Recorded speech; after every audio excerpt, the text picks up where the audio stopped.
ಅತಿಯಾದ no sir ಗೆಲ್ತೀನಿ no ಇದು ಒಂದು ಜನರೇಷನ್ ಮೈಂಡ್ ಸೆಟ್ ಬದಲಾಗಬೇಕು. ನಾನು ಬೆಂಗಳೂರಲ್ಲಿ ಒಂದು ಕೋಚಿಂಗ್ ಸೆಂಟರ್ ಕಟ್ಟಿದಾಗ ದೊಡ್ಡ ದೊಡ್ಡ ವಿದ್ಯಾಸಂಸ್ಥೆಗಳ ಮಧ್ಯೆ ಇವನೇನು ಮಾಡ್ತಾನೆ ಅಂದರು, ದೊಡ್ಡ ದೊಡ್ಡ ಇನ್ಸ್ಟಿಟ್ಯೂಟ್ಗಳನ್ನ ಮಕಾಡೆ ಮಲಗಿಸಿ ಇವತ್ತು ನಂಬರ್ 1 ಇನ್ಸ್ಟಿಟ್ಯೂಟ್ ಆಗಿಲ್ವಾ? ಇದನ್ನು ನಾನು ಗೆದ್ದಿರೋನು ಸರ್ ಫೀಲ್ಡಲ್ಲಿ. ನಾನೇನು ಮಾಡಿದೆ ಸಾಧಿಸದೆ ಬಂದಿಲ್ಲ. ಇವತ್ತು 700 ಜನ ಎಂಪ್ಲಾಯೀಸ್ಗೆ ಕೆಲಸ ಕೊಟ್ಟಿದ್ದೀನಿ. 5,000 to 6,000 ಜನ ಸ್ಟೂಡೆಂಟ್ಸ್ ಇದ್ದಾರೆ ನನ್ನ ಹತ್ರ. ದೊಡ್ಡ ದೊಡ್ಡ ಇನ್ಸ್ಟಿಟ್ಯೂಷನ್ಸ್ನ 2 ವರ್ಷಕ್ಕೆ ಸೈಡ್ಲೈನ್ ಮಾಡಿರೋನು. ನನಗೆ ಗೊತ್ತಿರೋ ಪ್ರಕಾರ ಗೆಲ್ತೀನಿ ಅಂತ ನಂಬಿಕೆ ಇರೋನಿಗೆ ಆತ್ಮವಿಶ್ವಾಸ ಆದ್ರೇನು, ಅತಿಯಾದ ಆತ್ಮವಿಶ್ವಾಸ ಆದ್ರೇನು, ಸೋಲ್ತೀನಿ ಅನ್ನೋ ಭಯ ಇಲ್ಲದೆ ಇರೋನು ಧೈರ್ಯವಾಗೇ ಇರ್ತಾನೆ ಸರ್. ಈಗ ತಮ್ಮ ಟಿಕೆಟ್ ಘೋಷಣೆ ಆದಮೇಲೆ ಕ್ಷೇತ್ರದಲ್ಲಿ ಕೆಲವು ಕಾಂಗ್ರೆಸ್ ಮುಖಂಡರು ಮತ್ತು ಕಾರ್ಯಕರ್ತರಿಗೆ ಕೆಲವು ಗೊಂದಲಗಳಿದೆ. ಆ ಗೊಂದಲಗಳ ಬಗ್ಗೆ ಏನು ಹೇಳ್ತೀರಿ ಸರ್? ಗೊಂದಲಗಳಿಲ್ಲ ಸರ್ ಇವತ್ತು ಹೇಳ್ತೀನಿ, ಅವರು ಪಕ್ಷದಲ್ಲಿರೋ 80% ಜನ ಲಾಸ್ಟ್ 1 ವೀಕಲ್ಲಿ ಸೇರ್ಪಡೆ ಆಗ್ತಾರೆ. They are looking at the environment. ಏನಾಗುತ್ತೆ, ಯಾರು ಗೆಲ್ತಾರೆ, ಪಕ್ಷ ಯಾವುದು ಬರುತ್ತೆ, ನಾಳೆ ಯಾರು MLA ಆಗ್ಬೋದು. ಈಗಾಗಲೇ ನಡೀತಾ ನೋಡಿ, ಡೈಲಿ 100-200 ಜನ ಸೇರ್ಪಡೆ ಇದೆ. ಇವತ್ತು 200 ಜನ ಸೇರ್ಪಡೆ ಇದೆ. ದಯವಿಟ್ಟು ನಾನು ಹೇಳೋದು ಏನು ಗೊತ್ತಾ ಸರ್, ಯಾರೋ ಒಂದು 3 ಜನ 4 ಜನ ಆ ಕಡೆ ಹೊಲ್ಟೋಗ್ಬಿಟ್ರು ಅಂದರೆ ಏನು 3-4 ಜನರಿಂದನೇ ಚಿಕ್ಕಬಳ್ಳಾಪುರ ಜನ ಇದ್ದಾರಾ? ಇಲ್ಲ ತಾನೇ?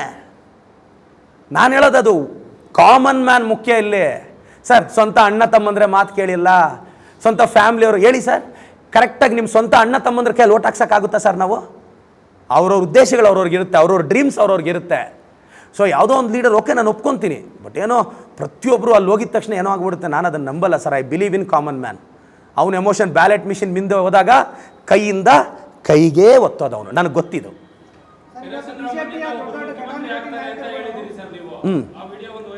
ಈಗ ದಯವಿಟ್ಟು ಆ ವಿಡಿಯೋ ನೀವು ಪ್ಲೇ ಮಾಡ್ಬೋದಾ? ನಾನು ಆ ವಿಡಿಯೋನ ಪ್ಲೇ ಮಾಡಿ ಲಾಸ್ಟ್ ಲೈನು ನೀಟಾಗಿ ಎಲ್ಲರೂ ಒಂದ್ಸಲ ಕೇಳಿಸ್ಕೊಳ್ಳಿ ಏನು ಹೇಳಿದ್ದೀನಿ ಅಂತ. ಲಾಸ್ಟ್ ಲೈನಲ್ಲಿ ಈ ಮಣ್ಣಿನಿಂದ ಸುಧಾಕರ್ ಅವ್ರ ಹೆಸರು ಹೇಳಿಲ್ಲ ರೀ ನಾನು. ಆ ಕಂಟೆಕ್ಸ್ಟ್ ಹೆಂಗಿತ್ತು ಗೊತ್ತಾ? ವಿಡಿಯೋ ಕಂಟೆಕ್ಸ್ಟು ಕೋಲಾರ ಚಿಕ್ಕಬಳ್ಳಾಪುರಕ್ಕೆ ಒಂದು ತಾಕತ್ತಿದೆ. ಸಿ ಚಂಗಲಾರೆಡ್ಡಿ ಅವರು ನಮ್ಮ ಕೋಲಾರದ ಮಣ್ಣಿನವರು, ಇನ್ಫೋಸಿಸ್ ನಾರಾಯಣಮೂರ್ತಿ ಅವರು ನಮ್ಮ ಕೋಲಾರದ ಮಣ್ಣಿನವರು ಅಂತ ಹೇಳ್ತಾ ಈ ಮಣ್ಣಿನಿಂದ ಇನ್ನೊಬ್ಬ ಮುಖ್ಯಮಂತ್ರಿ, ಎಸ್ ನನ್ನ ಕೋಲಾರ ಚಿಕ್ಕಬಳ್ಳಾಪುರ ಮಣ್ಣಿನಿಂದ ನಮ್ಮ ಕೃಷ್ಣ ಬೈರೇಗೌಡರು ಮುಖ್ಯಮಂತ್ರಿ ಆಗ್ತಾರೆ. ನಮ್ಮ MC ಸರ್ ಆಗಬಾರ್ದಾ? ನಮ್ಮ ಶಿವಶಂಕರ ರೆಡ್ಡಿ ಅಣ್ಣ ಆಗಬಾರ್ದಾ? ನಮ್ಮ ಸುಬ್ಬಾರೆಡ್ಡಿ ಸಾಹೇಬ್ರು ಆಗಬಾರ್ದಾ? ಅವರು ಈ ಮಣ್ಣವರೇ ತಾನೆ. ದಯವಿಟ್ಟು ಅದನ್ನ ವಿಡಿಯೋ ಕೇಳಿಸ್ಕೊಳ್ಳಿ. ಸುಧಾಕರ್ ಅವರು ಮುಖ್ಯಮಂತ್ರಿ ಆಗ್ತಾರೆ ಅಂತ. ಅವ್ರು ಈ ಸಲ MLA ಆಗಲ್ಲ. ಅಲ್ಲೂರು ಇಲ್ಲ ಈ ಮಣ್ಣಿನಿಂದ ಅಂತ ಡೈಲಾಗ್ ಕೇಳಿಸ್ಕೋಬೇಕು.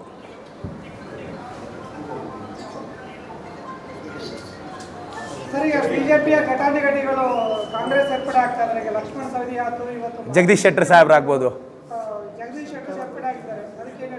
ಸರ್. ನನಗೆ ಗೊತ್ತಿರೋ ಪ್ರಕಾರ ಏನು ನೀವು 40% ಕಮಿಷನ್ ಸರ್ಕಾರ ಅಂತಿದ್ದೀರಾ, ಅದಕ್ಕೆ ಮುನ್ನುಡಿ ಬರೆದವರೇ ನಮ್ಮ ಕ್ಷೇತ್ರದ ಗೌರವಾನ್ವಿತ ಹಾಲಿ 10ನೇ ತಾರೀಕು ಮೇಲೆ ಮಾಜಿ ಸುಧಾಕರ್ ಅವರು. ಎಲ್ರಿಗೂ ಗೊತ್ತಲ್ಲ, 40% ಕಮಿಷನ್ ಅನ್ನೋದಕ್ಕೆ ಮುನ್ನುಡಿ ಬರೆದವರೇ ಅವರು ಮಹಾನ್ ಭಾವರು ಅಲ್ವಾ? ಗಾಳಿ ಬೀಸ್ತಿ ಸರ್. BJP ಅವರೇ ಅವ್ರನ್ನ ಸೋಲಿಸಬೇಕು ಅಂತಿದ್ದಾರೆ ಸರ್. ಐ ಡೋಂಟ್ ಸೀಕ್ ಏನು. ಚಿಕ್ಕಬಳ್ಳಾಪುರದ ಮಾಜಿ ಶಾಸಕರಲ್ಲಿ ಒಬ್ಬರಾದಂತಹ ನಟರಾಜನ್ ಅವರು ನಿನ್ನೆ ಕಾಂಗ್ರೆಸ್ ಪಕ್ಷ ಬಿಟ್ಬಿಟ್ಟು ದಿಢೀರಾಗಿ BJP ಸೇರ್ಪಡೆ ಆಗಿದ್ದಾರೆ ಸರ್. ಅದ್ರ ಬಗ್ಗೆ ಅವರು ಭಾಳ ಸೇವೆ ಸಲ್ಲಿಸಿರ್ತಕ್ಕಂಥ ಹೆಣ್ಣು ಮಗಳವರು. ಅವ್ರ ಬಗ್ಗೆ ನನಗೆ ಅಪಾರವಾದ ಪ್ರೀತಿ ಇದೆ. ಅವ್ರು ಸೇರ್ಪಡೆ ಆಗಿದ್ದಾರೆ ಯಾಕಾದರೂ ಅಂತ ಗೊತ್ತಿಲ್ಲ. ನಾನು ಹೋಗಿ ಮನೆಗೆ ಹೋಗಿ ಅಮ್ಮವ್ರ ಆಶೀರ್ವಾದ ಕೇಳ್ತೀನಿ. ನಾನು ಸರು ನಟರಾಜ್ ಸರ್ ಅವ್ರ ಸ್ಟೂಡೆಂಟ್. ನಾನು ಅವ್ರನ್ನೆಲ್ಲ ನೋಡಿ ಇನ್ಸ್ಪೈರ್ ಆಗಿರೋನು. ನನಗೊಬ್ಬ ಮಗನಾಗಿ ತಾಯಿ ನನಗೆ ಆಶೀರ್ವಾದ ಮಾಡ್ತಾಳೆ. ತಾಯಿ ಆಶೀರ್ವಾದ ಕೇಳ್ಕೊಂಡು ಮನೆ ಹತ್ರ ಹೋಗ್ತೀನಿ ಸರ್. ಈಗ ನಾನು ಮೊದಲನೇದಾಗಿ ನಾನೊಬ್ಬ ಭಾರತೀಯ ಸರ್, ನಾನೊಬ್ಬ ಕನ್ನಡಿಗ ಸರ್. ನಾನು ನೋಡಿ ಸರ್, ಯಾರಿಗೇ ಆಗಲಿ ಸಮಾಜದ ಏಳಿಗೆ ಮುಖ್ಯ. ಜಾತಿ ರಾಜಕಾರಣ ನಡೆಯುತ್ತೆ ಅನ್ನೋದು ಸುಳ್ಳು ಸರ್. ಅದೆಲ್ಲ ಸುಳ್ಳು. ಜಾತಿಯಿಂದನೇ ಜನ ಓಟ್ ಹಾಕ್ತಾರೆ. ಯಾಕೆ? ಮತ್ತು ಡಾಮಿನೆಂಟ್ ಲೀಡರ್ಸ್ ಎಲ್ಲ ನಿಂತಿದ್ರಲ್ಲ, ಅವ್ರು ಯಾಕೆ ಸೋತೋಗ್ಬಿಟ್ರು?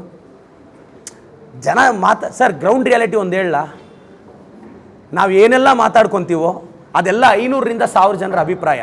ಬಟ್ 1,99,000 ಜನ ಬೇರೆ ಯೋಚನೆ ಮಾಡ್ತಿರ್ತಾರೆ ಸರ್. ನಾವೇನಿಗೆ ಸೇರಿದಾಗಪ್ಪ వాళ్ళు ಇಟ್ಲನ್ರಂಟ ಇನ್ನು ಗೆಲ್ಸ್పోతాడంట, ಇದೆಲ್ಲ 100-200 ಜನರ ಅಭಿಪ್ರಾಯ. ಗ್ರೌಂಡ್ ರಿಯಾಲಿಟಿ ಬೇರೆಯೇ ಇರುತ್ತೆ. ಆ ಗ್ರೌಂಡ್ ರಿಯಾಲಿಟಿ ನನಗೆ ಗೊತ್ತು.